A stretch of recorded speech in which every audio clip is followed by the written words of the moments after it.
क्या कहेंगे कौम के उन बेगैरत जजों को।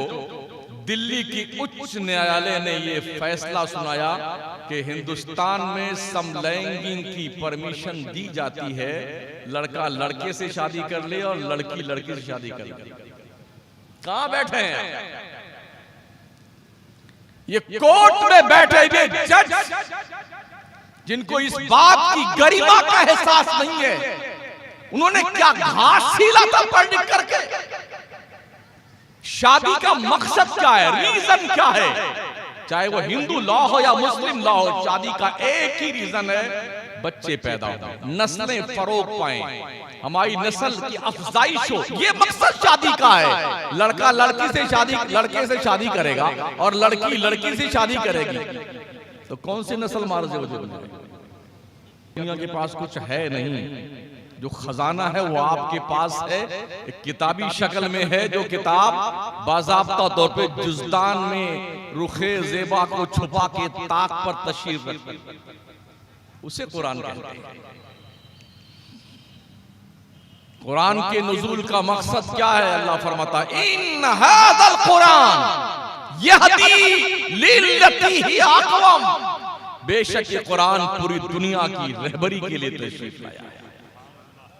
कभी पढ़ा आपने रहबर की हैसियत से कुरान को? अखबार चाटने वालों, मतन हाशिया बैन सुतूर सब खा जाने वालों, और होटलों पे बैठ के चौपाल लगा करके दुनिया के इंसानों को डायरेक्शन देने वालों, कभी कुरान भी पढ़ लिया करो, तुम्हें पता चले तुम्हारे रब ने तुम्हें क्या कहा है।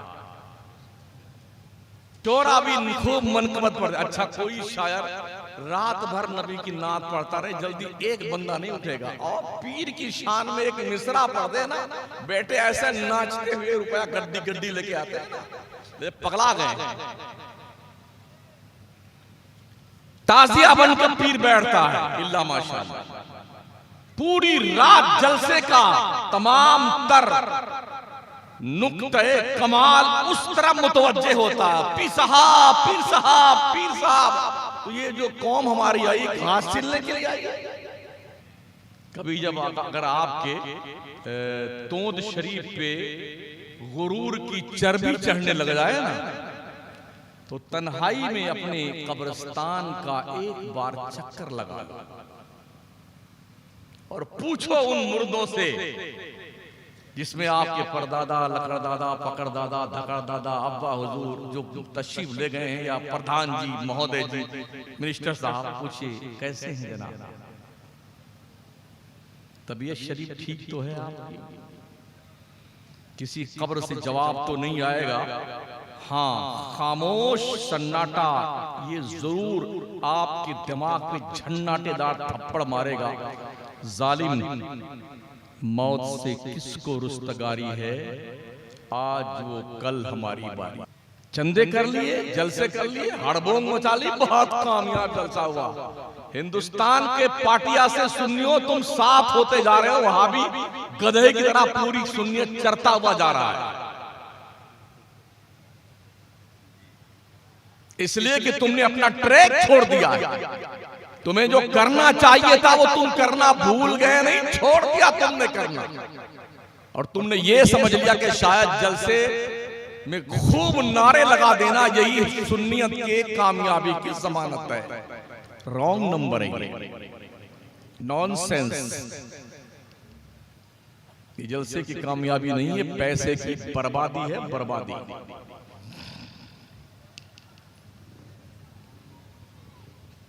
कुछ सवालात भी हमारे पास आए हैं, मुझे उसकी जवाबात भी देने हैं। अल्लाह इरशाद फरमाता है इन्नल्लाह ला युग़य्यिरु मा बिक़ौमिन हत्ता युग़य्यिरु मा बिअन्फुसिहिम। इसका तर्जमा सीधा साधा यूं कहा जा सकता है, खुदा ने आज तक उस कौम की हालत नहीं बदली, न हो जिसको ख्याल आप अपनी हालत के बदलने का। बेशक अल्लाह उस कौम की हालत नहीं बदलता जो कौम अपनी हालत खुद बदलना नहीं चाहती। आप कहते हैं अल्लाह सब ठीक कर देगा, तू तो ठीक होना चाह, पहले खुद ठीक होना चाहता नहीं, अल्लाह सब ठीक कर देगा। हमारे जलसों में डॉक्टर नहीं आते हैं, इंजीनियर नहीं आते हैं, लॉयर नहीं आते, पढ़े लिखे लोग नहीं आते। उन्हें पता ये रात भर चिल्लाएंगे, ढोंग मचाएंगे और नारे लगाएंगे, हू हल्ला करेंगे और पूरी राष्ट्र का सत्यानाश करेंगे। इसलिए पढ़ा लिखा तबका हमारे जलसों में नहीं आता, सुन्नियों के जलसे में। किसान आता है, रिक्शा चलाने वाला आता है, तरकारी बेचने वाला आता है, भैंस चराने वाला आता है, मजदूरी करने वाला आता है। बैठ लेंगे, चलो वक्त पास कर लेते हैं। पढ़े लिखे लोग नहीं आते, क्रीम तबका नहीं आता। और आप सर्वे करें मुल्क हिंदुस्तान का, डॉक्टरों की अक्सरियत वहाबी है या देवबंदी है। आपके लोग बहुत कम हैं जिन्हें सुन्नी कहा जाता है। हमें ढोल बजाने से फुर्सत नहीं, गागर उठाने से फुर्सत नहीं, उर्स करने से फुर्सत नहीं, मेला लगाने से फुर्सत नहीं, और पीर साहब की जूतियां उठा के जिंदाबाद करने से फुर्सत नहीं है। ये हमारी कंडीशन है जिससे हम पूरे मुल्क में दो चार हैं। बाज़ाब्ता होड़ लगी हुई है, कितने मुरीद किस पीर के हो जाएं। मेरे नबी ने उम्मत में 73 फिरके बताए थे, सुन्नियों में 73 नहीं बताए। एक सिलसिले वाला दूसरे सिलसिले वाले को बहुत ऐसे देखता है कि शायद ये मुसलमान ही नहीं है। ट्रेडमार्क अलग हो गए लोगों के यार। किसी का रंग है काला टोपी का, किसी का गुलाबी, किसी का जुब्बा ऐसा, वो देख के पहचानते, अरे हमारा पीर भाई आ गया। तो ये सब लोग हैं, ये मुसलमान नहीं है। दीन का फरोग नहीं चल रहा है, मुरीदी और पीरी का फरोग चल रहा है। हमारा नकीब इजलास भी खूब अशार पढ़ता पीर की शान में, शोरा भी खूब मनकबत पढ़ता। अच्छा, कोई शायर रात भर नबी की नात पढ़ता रहे, जल्दी एक बंदा नहीं उठेगा। और पीर की शान में एक मिसरा पढ़ दे ना, बेटे ऐसे नाचते हुए रुपया गड्डी गड्डी लेके आते हैं, पगला गए। ताजिया बनकर पीर बैठता है, इल्ला माशाअल्लाह। पूरी रात जलसे का तमाम तर नुक्ते कमाल उस तरफ मुतवज्जे होता है, पीर साहब पीर साहब पीर साहब। तो ये जो कौम हमारी आई घास छिलने के लिए आई है। मेरे नबी ने फरमाया, जो शख्स बैठा हुआ हो और ये इंतजार करे कि लोग खड़े रह के मेरे आसपास मेरी ताजीम करें, उस शख्स को अपना ठिकाना जहन्नम बना लेना चाहिए। ये चल रहा है अभी। नफ्स इतना मोटा हो गया है ऐसे लोगों का, और हया मर गई, हया गैरतें मर गई हैं लोगों की। वो इसी ताक में रहते हैं कि कौन मौलवी ने हमारी तारीफ की और कौन ने नहीं की है, किस शायर ने करी है किस शायर नहीं करी है, उसको निगाह में रखते हैं। जिस इलाके में वो इमाम होगा, मौलाना होगा, तो जुगाड़ लगाएंगे अपने मुरीदों से, इसको निकलवा, कम वक्त कैसे, इसने हमारी तारीफ क्यों नहीं की। ये चक्कर चल रहा भाई साहब। मुझसे कहा गया था आप तालीम पर, क्वालिफिकेशन पे गुफ्तगू कीजिएगा। इरादा तो मेरा यही था और है भी, मगर मैं सोचता हूं कि खुदावंदा ये तेरे सादा दिल बंदे किधर जाएं कि दरवेशी भी अय्यारी है, सुल्तानी भी अय्यारी। किसको समझाएं तालीम क्या है, इन खाली खाली कुर्सियों को? किसको समझाएं दुनिया क्वालिफिकेशन की बुनियाद पर चांद पे कमंदे डाल रही है, इन खाली खाली कुर्सियों को? किसको समझाएं दुनिया मार्केटिंग के मैदान में मुसलमानों से लाखों मील दूर जा चुकी है, हमसे आगे? किसको समझाया जाए? हमारी दुकान पंचर की है, पान की है, गोली मूंगफली की है, पॉलिश करने वाले की है, हजाम की दुकान हमारी, जिंदाबाद क्या कहते हैं। और बिरादराने वतन की दुकानें आप देखिए, ये दिन क्यों आए हमारे? कभी सोचा, कभी गौर किया? वैसे जिस वक्त मैं बैठा हूं, आपसे मुखातब हूं, ऐसा ही है जैसे किसी गुंबद पर अखरोट गिराए जाएं तो गुंबद के ऊपर एक भी नहीं रुकता, सब नीचे में आता है। अब कितना पल्ले पड़ेगी मेरी तकरीर आज की आपके, मुझे कुछ पता नहीं है। अभी मैं तकरार कर रहा हूं आपसे, तकरीर शुरू नहीं करी। थोड़ा टेम्परेचर नाप लूं आपका कितना डिग्री है तो गुफ्तगू करूं मैं आपसे। चूंकि पूरे मुल्क में जाता हूं इसलिए पूरे मुल्क के हालात का मुझे अंदाजा है। हर जगह मुसलमान इसी तबाही का शिकार है, हमारा सुन्नी मुसलमान। गैरों के यहां यह बात नहीं है, बड़ा सिस्टमेटिक जलसा करते हैं और पोस्टर में 8 लाइन में अलकाब नहीं लिखते हैं वो। हमारे यहाँ तो 5 लाइन में अल्लामा, फहामा, खतीबे दौरा, और ये फलाने हैं, फाते हिंदुस्तान और फाते पाकिस्तान और फाते कब्रिस्तान, जाने क्या क्या। उसके बाद इसमें गिरामी तशरीफ लाता है, पढ़ने वाला भूल जाए इसमें हजरत कौन है। सच है।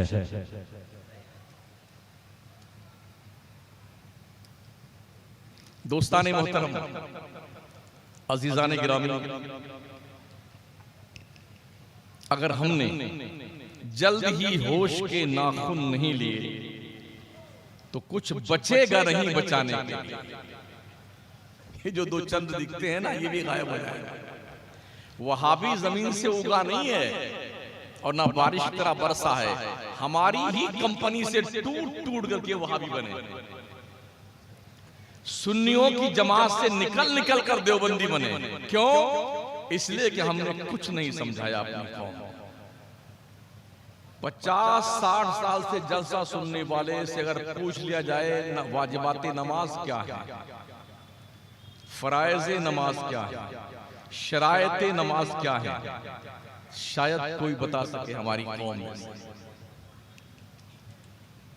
तो फिर मुझे बताइए इस जलसे का क्या मकसद होगा, क्या फायदा होगा? हम इतनी दूर से आए मकराना से, किराया लगता नहीं लगता है, कुछ नजराने फजराने भी देते हैं, खर्चा होता है ना पब्लिक का, कौम का। तो हमसे क्या तवक्को रखते हैं आपके, हम क्या आपको सुनाएं? जन्नत का टिकट देके जाएंगे आपको? हमारे यहाँ ये अलमिया है जो अताना आ रहा है, सुन्नी जन्नती मुसलमानों, तेरे बाप की जन्नत है। बड़ा सीना ठोक के कह रहा है जन्नती मुसलमान। ये तो उस वक्त मालूम पड़ेगा जब तुम मरोगे।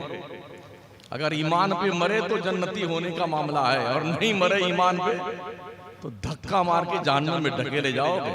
अभी हम मरे नहीं हैं इसलिए कन्फर्म नहीं है क्या हाल होगा हमारा। तवज्जो है आपकी? खुदा ने आज तक उस कौम की हालत नहीं बदली, न हो जिसको ख्याल आप अपनी हालत के बदलने का। अल्लाह इरशाद फरमाता है, वलक़द यस्सरनल कुरान लिज़िक्रि फ़हल मिन मुद्दकिर। हमने कुरान को याद करने के लिए आसान बना दिया। है कोई याद करने वाला? पूरी दुनिया में सबसे ज्यादा पढ़ी जाने वाली किताब का नाम कुरान और सबसे ज्यादा रिसर्च की जाने वाली किताब का नाम कुरान। अपने भी पढ़ते हैं, बेगाने भी पढ़ते हैं। इसी को रिसर्च करके दुनिया आगे बढ़ रही है। बकिया दुनिया के पास कुछ है नहीं, जो खजाना है वो आपके पास है, एक किताबी शक्ल में है, जो किताब बाज़ाब्ता तौर पे जुज़दान में रुखे ज़ेबा को छुपा के ताक पर तशरीफ रखती, उसे कुरान कहते हैं। कुरान के नुज़ूल का मकसद क्या है? अल्लाह फरमाता है, इन हाज़ल कुरान यहदी लिल्लती ही अक़वम। बेशक ये कुरान पूरी दुनिया की रहबरी के लिए तशरीफ लाया है। कभी पढ़ा आपने रहबर की हैसियत से कुरान को? अखबार चाटने वालों, मतन हाशिया बैन सुतूर सब खा जाने वालों, और होटलों पे बैठ के चौपाल लगा करके दुनिया के इंसानों को डायरेक्शन देने वालों, कभी कुरान भी पढ़ लिया करो, तुम्हें पता चले तुम्हारे रब ने तुम्हें क्या कहा है। पढ़ा करो कुरान। कुरान सिर्फ तुम्हारे मुर्दों की बख्शिश करवाने नहीं आया, कुरान तुम्हें जमीन से उठा के अर्श की बुलंदियों तक ले जाने के लिए आया है। कुरान तुम्हें कारे मजल्लत से निकाल करके इज्जतो आबरू के नुक्ते कमाल पे भेजने के लिए आया है। कुरान तुम्हें तुम्हारी डूबती हुई कश्ती को साहिले मखसूस से हमकिनार करने के लिए आया है। कभी पढ़ तो सही कुरान बंदे।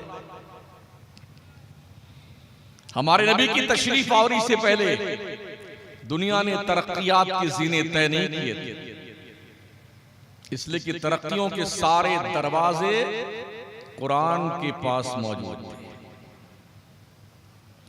मेरे हुजूर के आने से पहले दुनिया ने आइटम बम नहीं बनाया, लॉन्चर नहीं बनाया, मिसाइल नहीं बनाया, पेट्रियट नहीं बनाए, स्कट मिसाइल नहीं बनाए, पेट्रोल डीजल गैस और घासलेट नहीं तलाश किया। हमारे नबी की तशरीफ आवरी से पहले दुनिया ने मादनियात के खजाने नहीं निकाले।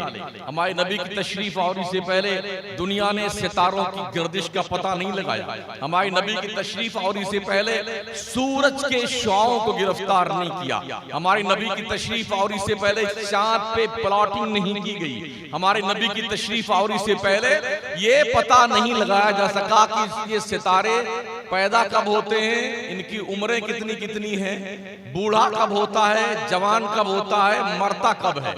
ये सारे तरक्की के दरवाजे कुरान की दहलीज़े करम से खुलते हैं। जिस कौम के पास इस खजाने की चाबी है वो कौम गवैया बन गई है, नचनिया बन गई है, ढोलक बजाने वाली बन गई है, मक्कार बन गई है, बदमाश बन गई है, आवारा फिक्र की मालिक बन गई है। तरक्की मुल्क के कौम हिंदुस्तान की मुस्लिम कौम की कहां से होगी? तलाशो अपने आप को, कहां खड़े हुए हैं आप, ढूंढिए अपने आप। हमारे पास जन्नत का टिकट नहीं है। अगर आप इस फॉर्म में हैं कि हम खान साहब हैं, हम अंसारी साहब हैं, हम फलाने डकाने साहब हैं, इस्लाम में कोई साहब नहीं होता है, एक ही साहब होता है। उसके लिए अल्लाह ने फरमाया या अय्युहन्नास इन्ना खलकनाकुम मिन ज़करिन व उन्सा व जअलनाकुम शुअबन व क़बाइला लितआरफू इन्न अक्रमकुम इंदल्लाहि अतकाकुम। ए लोगों, हमने तुम्हें एक माँ और एक बाप से, एक मर्द एक औरत से पैदा किया है। हमने तुम्हारे गिरोह और कबीले बनाए हैं ओनली फॉर इंट्रोडक्शन। तुम में का बड़ा आदमी वो है जो अल्लाह से सबसे ज्यादा डरता है। पैसों की बुनियाद पर कोई बड़ा नहीं होता है, कबीला और खानदान बड़ा होने की बुनियाद पर कोई बड़ा नहीं होता है, अच्छे ओहदे मिल जाने से कोई बड़ा नहीं होता है। इसका तजर्बा आप यूं भी कर सकते हैं, जैसे ही बड़ा मरे कि छोटा मरे, खान साहब मरे चाहे अंसारी साहब मरे, मिनिस्टर साहब मरे चाहे चौकीदार साहब मरे, मरते ही लोग क्या कहते हैं? डेड बॉडी है, अरे मुर्दा है। कोई ये नहीं कहता खान साहब है, कोई ये नहीं कहता अंसारी साहब है, कोई नहीं कहता ये फलाने मिनिस्टर साहब और प्रधान जी हैं। लोग क्या कहते हैं? अरे मुर्दा मुर्दा मुर्दा। ओ कौम के मुर्दा लोगों, तुम्हारी असलियत ये है, तुम कहां पलाए फिर रहे हो? ढूंढो अपनी मंजिल को। मेरे पास थोड़ी कड़वी दवाएं हैं, हजम कर लीजिए। कड़वी दवाएं, अगर आपने अपने सोच का किबला तब्दील न किया, दुनिया आपको अपने पैर का जूता बना के पहन डालेगी। छुपाकर आस्ती में बिजलियां रखी हैं गर्दों ने, अनादिल बाग के गाफिल न बैठे आशियानों में। तुम्हारी मौत और जिंदगी के फैसले तय किए जा चुके हैं, काश तुम जाग जाओ वक्त से पहले साथी। हमारी मौत जिंदगी के फैसले पार्लियामेंट और विधानसभा में होते हैं, जहां हमारा कोई वकील नहीं, हमारा कोई सिफारिशी नहीं, हमारा कोई हमदर्द नहीं। कहां खड़े हुए हैं? शहर फैजाबाद में आज के 4 साल पहले, लॉकडाउन से पहले,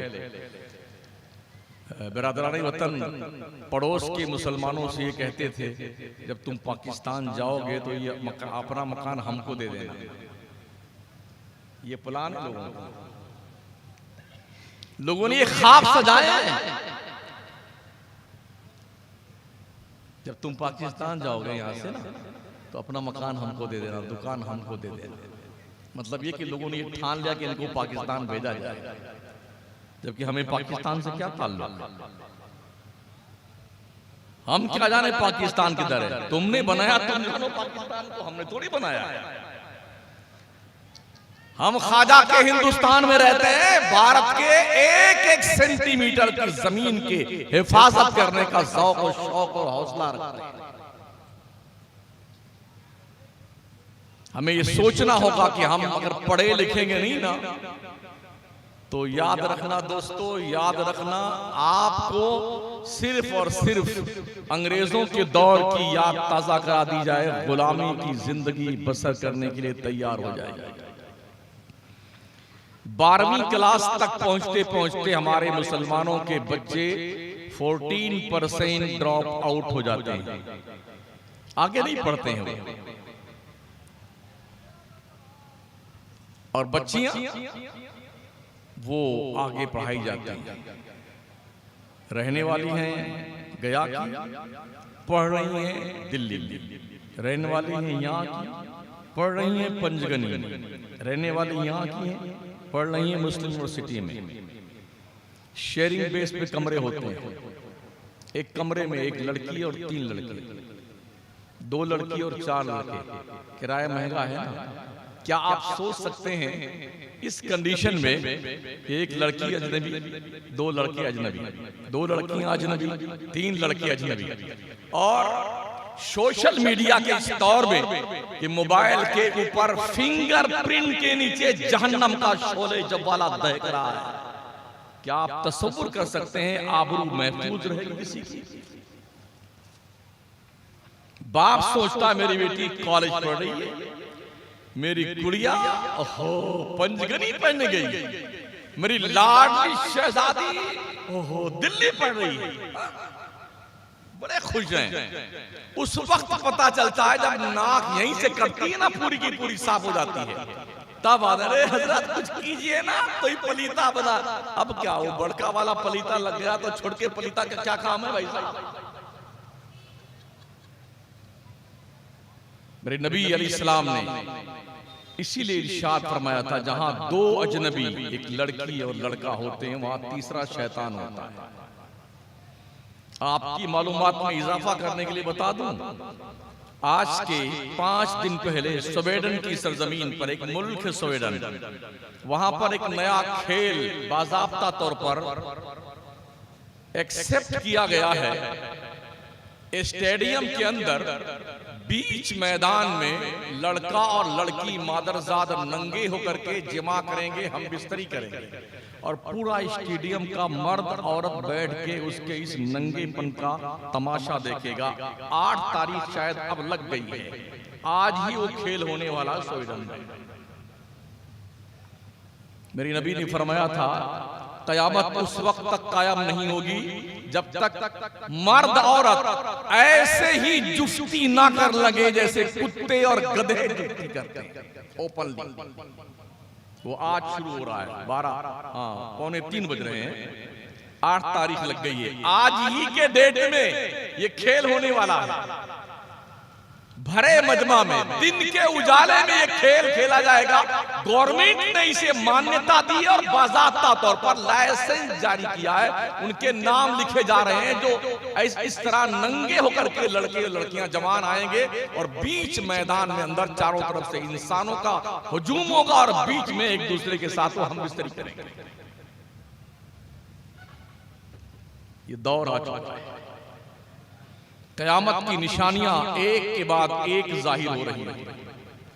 इसलिए साथियों, कुछ सोचो, कुछ गौर करो।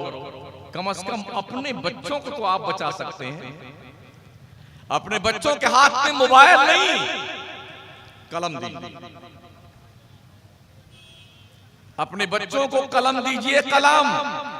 कलम की मार ऐसी होती है, नस्लें याद रखती, नस्लें।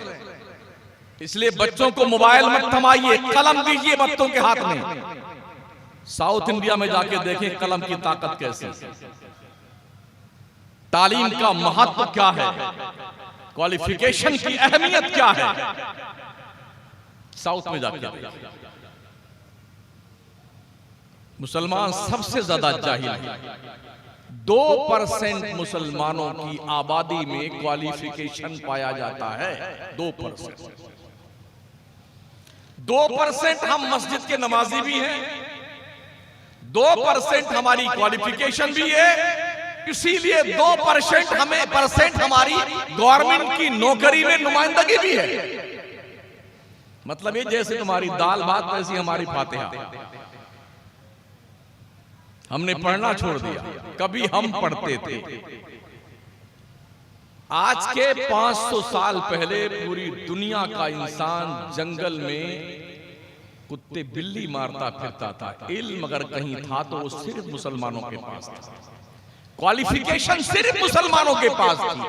और जब तक मुसलमानों के पास तालीम थी, मुसलमानों ने दुनिया के 3 बर्रे आजम पर बैक वक्त हुकूमत की है।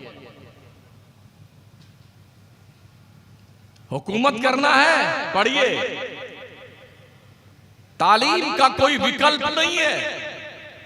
तालीम पैसे से खरीदी नहीं जाती है, वरना हर जाहिल अल्लामा बन जाता है। हमने देखा है बड़े बड़े शहरों में अरबपति आदमी है, भंगार है, चिंदी की दुकान है, बड़े बड़े गोदाम के मालिक हैं, मगर जब सिग्नेचर करने की बारी आती है तो जैसे टिटहरी की टांग नहीं होती, ऐसे करता है। तालीम ज़ालिका फ़ज़्लुल्लाह युतीहि मन यशा, ये अल्लाह का फजल है, जिसे चाहता अता फरमाता।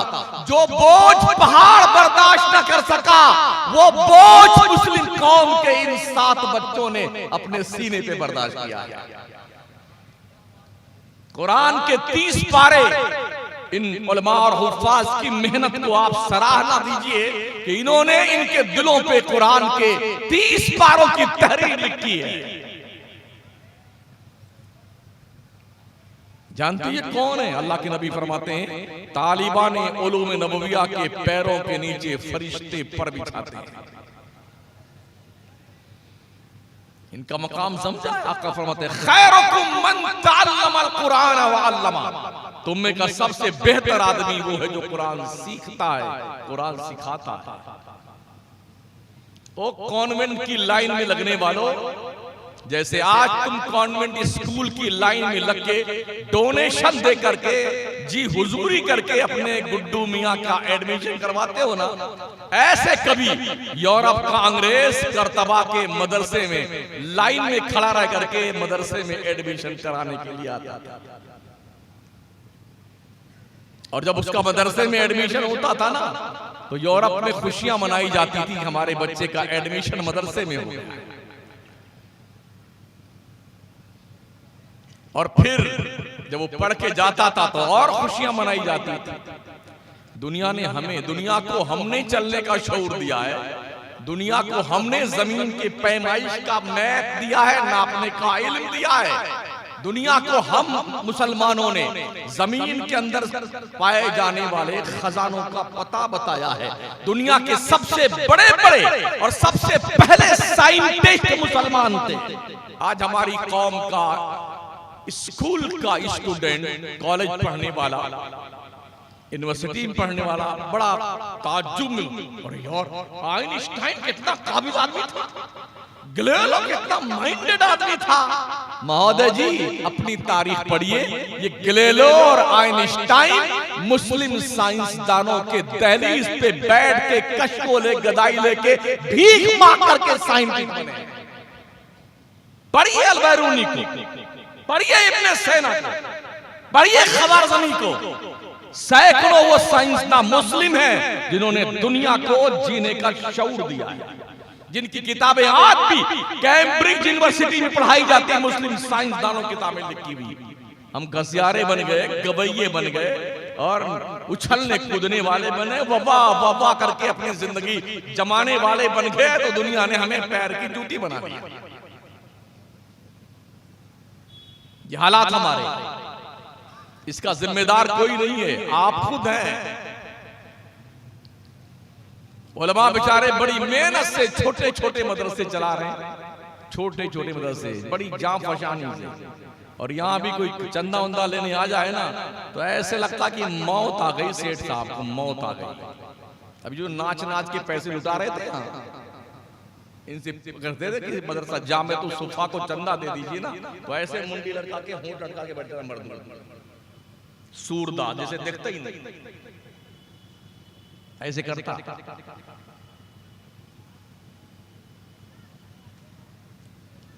अगर दिमाग शरीफ की बत्ती जल रही है आपकी और कुछ होश है आपको, तो आइंदा जलसे करने का शऊर सीखिए, जलसा होता कैसे है। और जलसे 12 बजे से 1 बजे तक फुल स्टॉप कर दिए जाएं, ताकि आदमी तकरीर सुन भी ले, जाके सो भी ले, फजर की नमाज भी पढ़ ले, और धंधा बिजनेस और नौकरी पे जाए तो ऊँगता न रहे वहां पे वो। इस तरह मैनेज कीजिए जलसों, वरना होता यह है यार रात में जलसे में ना गए होते तो नींद नहीं आती, क्या काम कम करता, जमाई ज्यादा लेता है, कभी बैठ जाएगा सुस्त होकर के। और जलसों में ऐसे खुतबा का सिलेक्शन कीजिए जो मिनी खतीब हो, मिनी खतीब से मुराद मुदर्रिस भी हो और खतीब भी हो, जो कुरान और अहादीस की रोशनी में आपसे मुखातब हो, तजर्बात की रोशनी में आपसे मुखातब हो, आपकी इस्लाह का कुछ मैसेज और पैगाम दे के जाए, ऐसे खतीबों का सिलेक्शन कीजिए, इस्लाम पे गुफ्तगू करने वाले।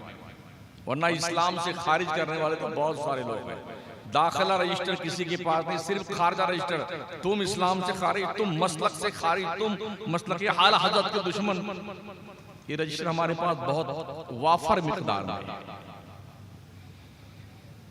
कुरान पढ़िए, कुरान, कुरान ही आपकी तरक्कियात का जीना है, कुरान ही आपको बुलंदियों पे लेके जाएगा। वो कौमें जो अपने मुस्तकबिल की नस्लों को महफूज रखना चाहती हैं, वो उन पर ध्यान देते हैं, ध्यान देते हैं। किसी भी नेता का बच्चा कोई झंडा लेकर के आपको कहीं नहीं दिखेगा कि जिंदाबाद जिंदाबाद जिंदाबाद जिंदाबाद। कोई लंदन पढ़ रहा है, कोई बर्तानिया पढ़ रहा है, कोई जर्मनी पढ़ रहा है, कोई कनाडा पढ़ रहा है, बड़ी बड़ी यूनिवर्सिटियों में, और आम पब्लिक को झंडा दे दिया है, सब मरो करो हराम करो, मरो करो। हिंदुस्तान पाकिस्तान, कब्रिस्तान शमशान, मंदिर मस्जिद, मुसलमान हिंदू, इसी में लगे रहो तुम लोग। हमारे बच्चे तो पढ़ी रहे लंदन में, बाप मिनिस्टर था, दादा मिनिस्टर था, पोता भी मिनिस्टर की तैयारी में है, और तुम घसियारे, तुम्हारा बाप घसियारा, तुम्हारा दादा घसियारा। ये हालात हमारे हैं। अगर नहीं पढ़ोगे दुनिया ऐसे ही आपका इस्तेहसाल करेगी।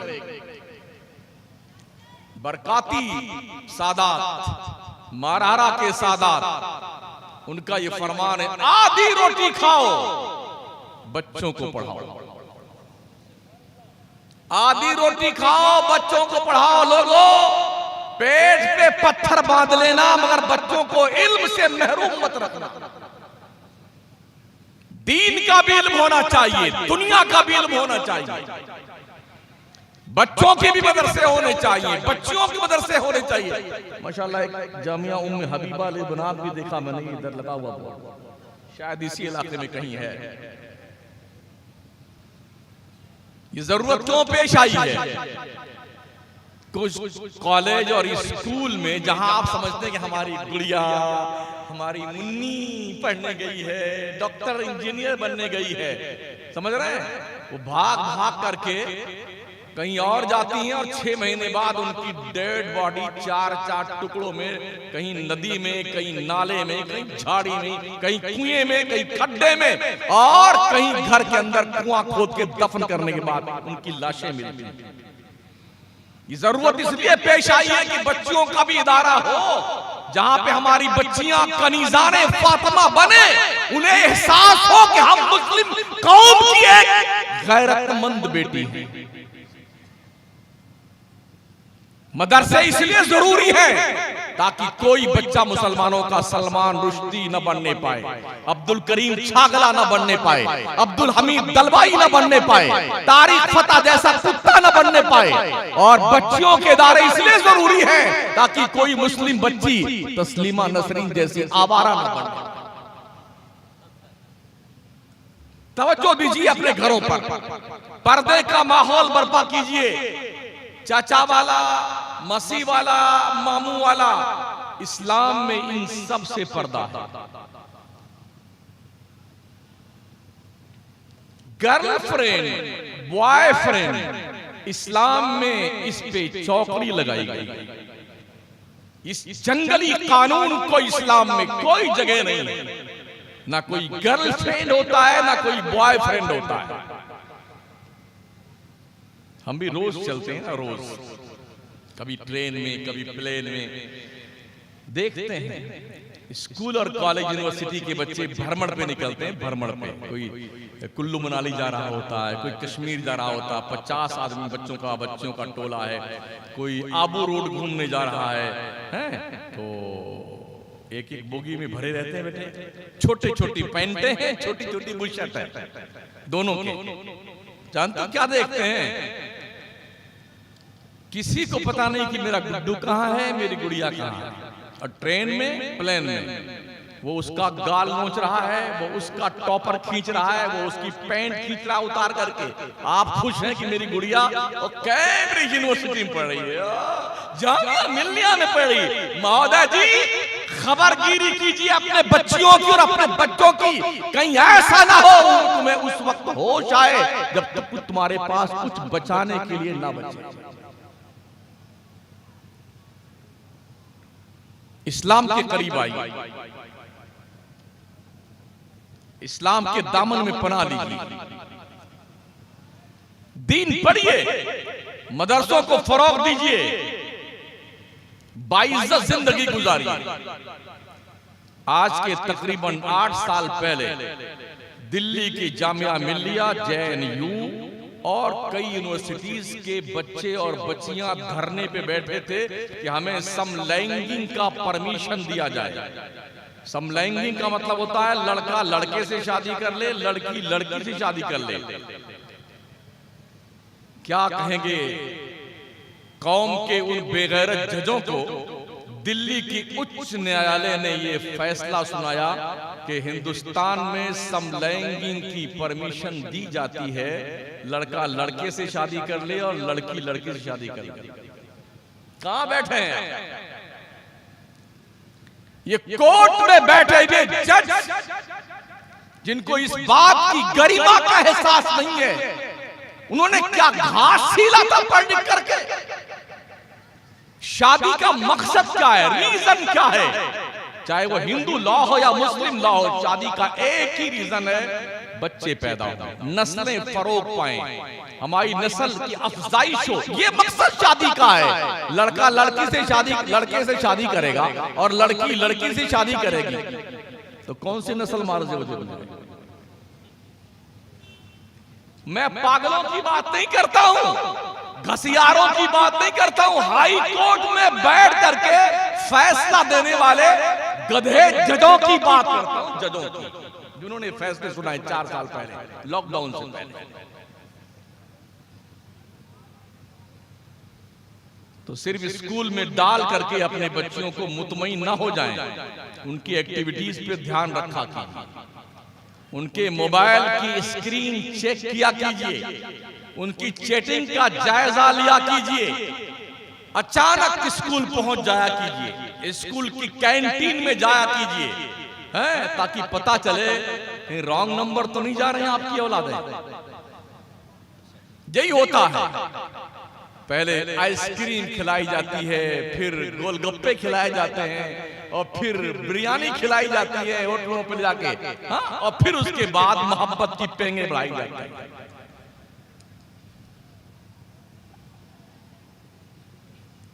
लगे बुरा तो लगता रहे यार, अगले साल मुझे नहीं आना है आपके। मुझे इस बात का कोई शौक नहीं चल रहा था, मैं फिर आऊंगा आपके यहाँ तकरीर करने के लिए, लेकिन आया हूं तो जो मेरी जिम्मेदारी है बता के जाऊंगा मैं आपको।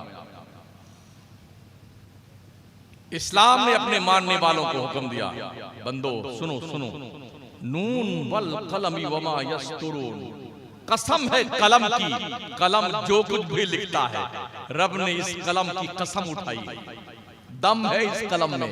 जब जज सिर्फ कलम ही चलाता है, वकील कलम ही चलाता है, सीआईडी कलम ही चलाता है, इंटेलिजेंस ब्यूरो कलम चलाता है, खुफिया विभाग कलम चलाता है, और जिंदगियां तबाही के दहाने पे डाल देता है। मगर इस्लाम ने कलम की कसम उठाई रब ने, इसलिए कि इस कलम से कोई गुनाह का काम सरजद ना हो, इस कलम से हमेशा अच्छी बात लिखी जाए, इस कलम से दुनिया को जमीन से उठा के आसमान पे बिठाने का काम लिखा जाए, इस कलम से दुनिया के इंसानों के मुहज्जब बनने की तहरीर लिखी जाए, इसलिए इस कलम का मकाम है। पढ़िए कुरान के साथ, अल्लाह का सबसे पहला मैसेज हजरत ईसा के आसमान पर उठाए जाने के 571 साल के बाद, जब अल्लाह पहली बार अपने बंदों से मुखातब हुआ, अपने नबी के तवस्सुत से गारे हिरा में जिब्रील पहला मैसेज अल्लाह की तरफ से लेके आए, तो जानते हो मैसेज क्या था? क्वालिफिकेशन का, ग्रेजुएशन का, पढ़ने का, लिखने का, ज्ञान का, साक्षरता का। इकरा बिस्मि रब्बिकल लज़ी खलक, ये पहला मैसेज है, पहला मैसेज है पढ़ने का। जिस कौम के धार्मिक पुस्तक का, मजहबी किताब का नुज़ूल बहैसियत नुज़ूल हो रहा हो और पहला मैसेज पढ़ने लिखने का हो, वो कौम मुल्के हिंदुस्तान में शेड्यूल कास्ट से भी निचले तबके में आती है।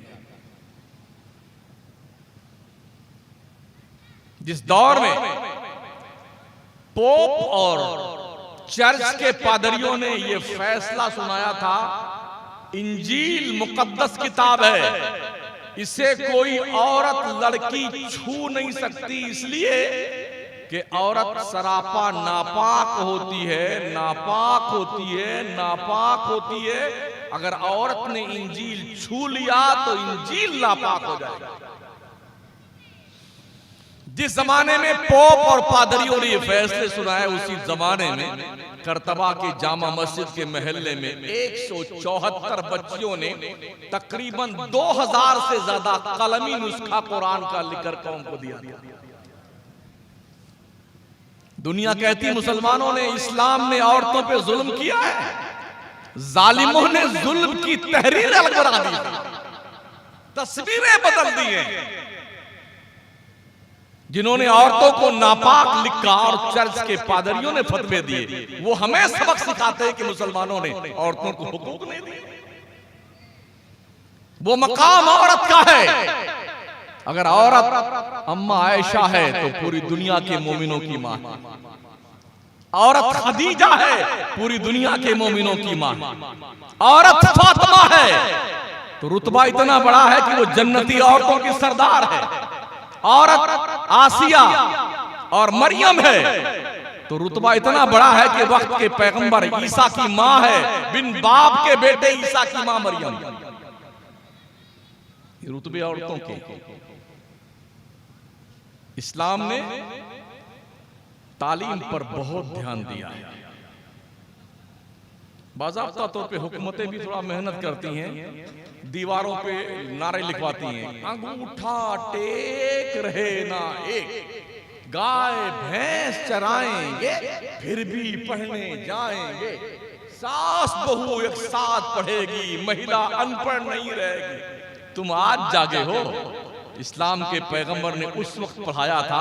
अजिल्ले सहाबे के बाद जब किसी मसले में उलझ जाते थे तो अम्मा आयशा की दहलीज पे आकर के कशकोले गदाई लेके सवाल का तस्फिया किया करते थे। ये रुतबा इस्लाम ने औरतों को बहुत पहले दिया है।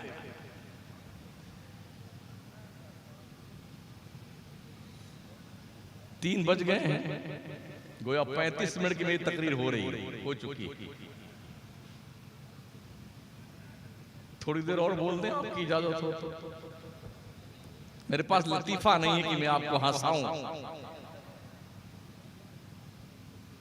जिसका खरमने उम्मीद ही जल के खाकिस्तर हो गया, वो क्या हंसाएगा।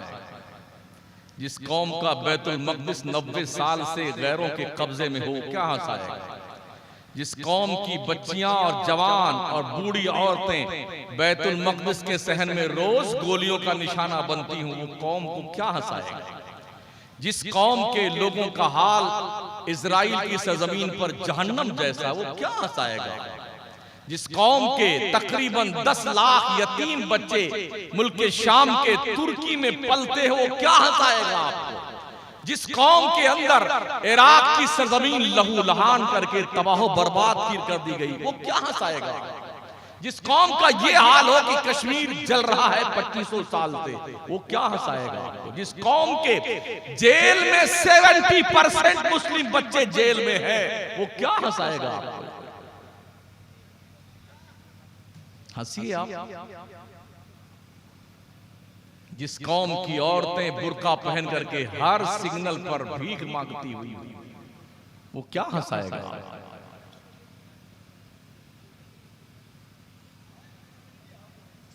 जिस कौम के ये हालात हैं कि वो अपने मजहब तक को नहीं जानती, जो कौम, उसे हंसाया जाए। शुगर के मरीजों को थम्सअप पिलाऊं, मैरिंडा पिलाऊं, माजा पिलाऊं, बर्फी खिलाऊं। हार्ट के पेशेंट को चर्बी की बोटी खिलाई जाए, ये मुझे नहीं आता है।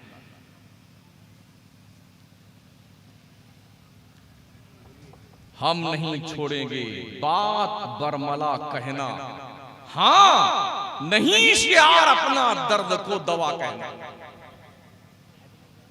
हमें एंटीबायोटिक दवा देनी नहीं आती है। जहां जख्म है उसी की सफाई करके मरहम लगाना हमारा काम है, ताकि मर्ज जल्दी ठीक हो। पूरे मुल्क में तन्हा इस नौयत का मैं अकेला मुकर्रिर हूं। बहुत सारे मौलवी भी बहुत घबराते हैं मुझसे, और पीरों की भी हवा टाइट रहती है, और शायरों की पुंगी बजी रहती है बेटों की। एक एक शायर एक एक शेर 10-10 मरतबा पढ़ता है, तुम्हारे कान पे बोझ नहीं लगता। वक्त कितना कीमती है। कौम मुस्लिम के पास इस बात का एहसास मर गया है।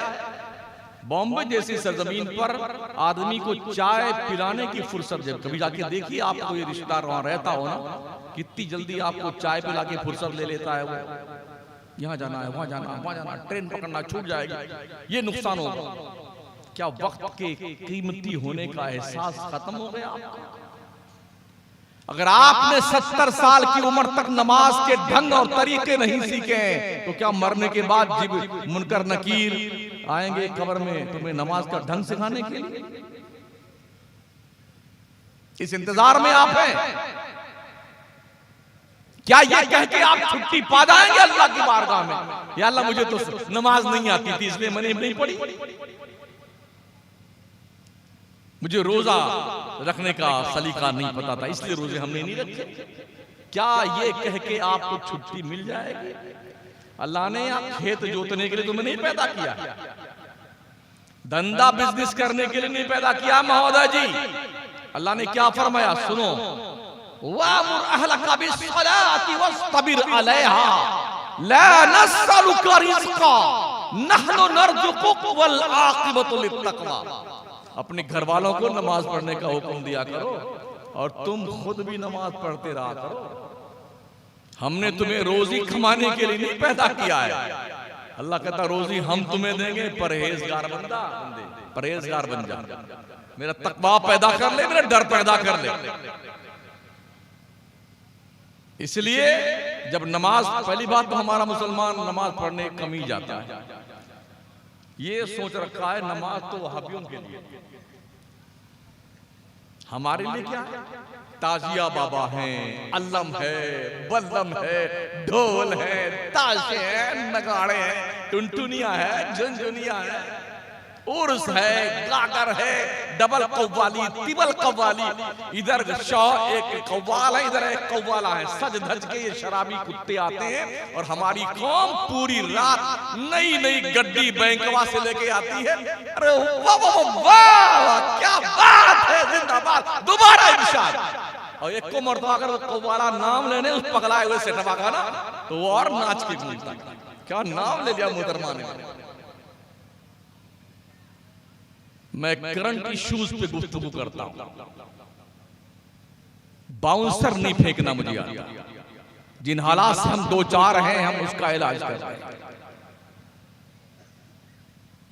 अगर तुम किसी मजार पर एक बार भी जिंदगी में ना जाओ, अल्लाह कभी नहीं पूछेगा तुमसे तुम फला मजार पे क्यों नहीं गए। तुमने जिंदगी में एक बार फातिहा नहीं दिलाई, अल्लाह कभी नहीं पूछेगा तुमने फातिहा क्यों नहीं दिलाई। तुम किसी से मुरीद थे कि नहीं थे, अल्लाह कभी नहीं पूछेगा तुम किससे मुरीद थे। अल्लाह ये जरूर पूछेगा रोज़े महशर कि जां गुदास बुअद अव्वली पुरशिशे नमाज बुअद। सबसे पहले नमाज के बारे में अल्लाह पूछेगा। हदीस शरीफ में आका अलैहिस्सलाम के फरमान आली शान का मफहूम सुनिए। आका फरमाते हैं जब तक बंदा अल्लाह को ये ना बता देगा उसने जिंदगी कहां और कैसे गुजारी है, उसे कदम उठाने का हुक्म नहीं दिया जाएगा। और कोई बाईपास रास्ता भी भागने का उधर नहीं है। अगर इस चक्कर में हो ना कि बाईपास से भाग लेंगे तो मरते ही डेड बॉडी नाप के कब्र बनाई जाती है मियां जी। हाँ, जेब में कफन में जेब भी नहीं होती आपके यहाँ। हमारे इलाके में तो कफन में जेब होती नहीं भाई साहब। चलो अब्बा मर गए हैं तो दो चार जेब में 1-2 लाख रुपया रख देते हैं, अंदर कुछ परचेटिंग कर लेंगे जाकर के अंदर है। जो पहना हुआ सब उतार लेते, अलग से कपड़ा लेके आए, नापा डेड बॉडी को और ऐसा पैक किया ना, बस। अगर कहीं थोड़ा सा भी खुला रहता है ना, जितने इंजीनियर आसपास खड़े रहेंगे ना, कब्र के इंजीनियर, जो काम आधे घंटे में होता है वो 1.5 घंटे में होता है। अरे थोड़ी टेढ़ी हो गई, उसको सीधा कीजिए ना। मरदूद नमाज नहीं पढ़ेगा, डायरेक्शन देगा।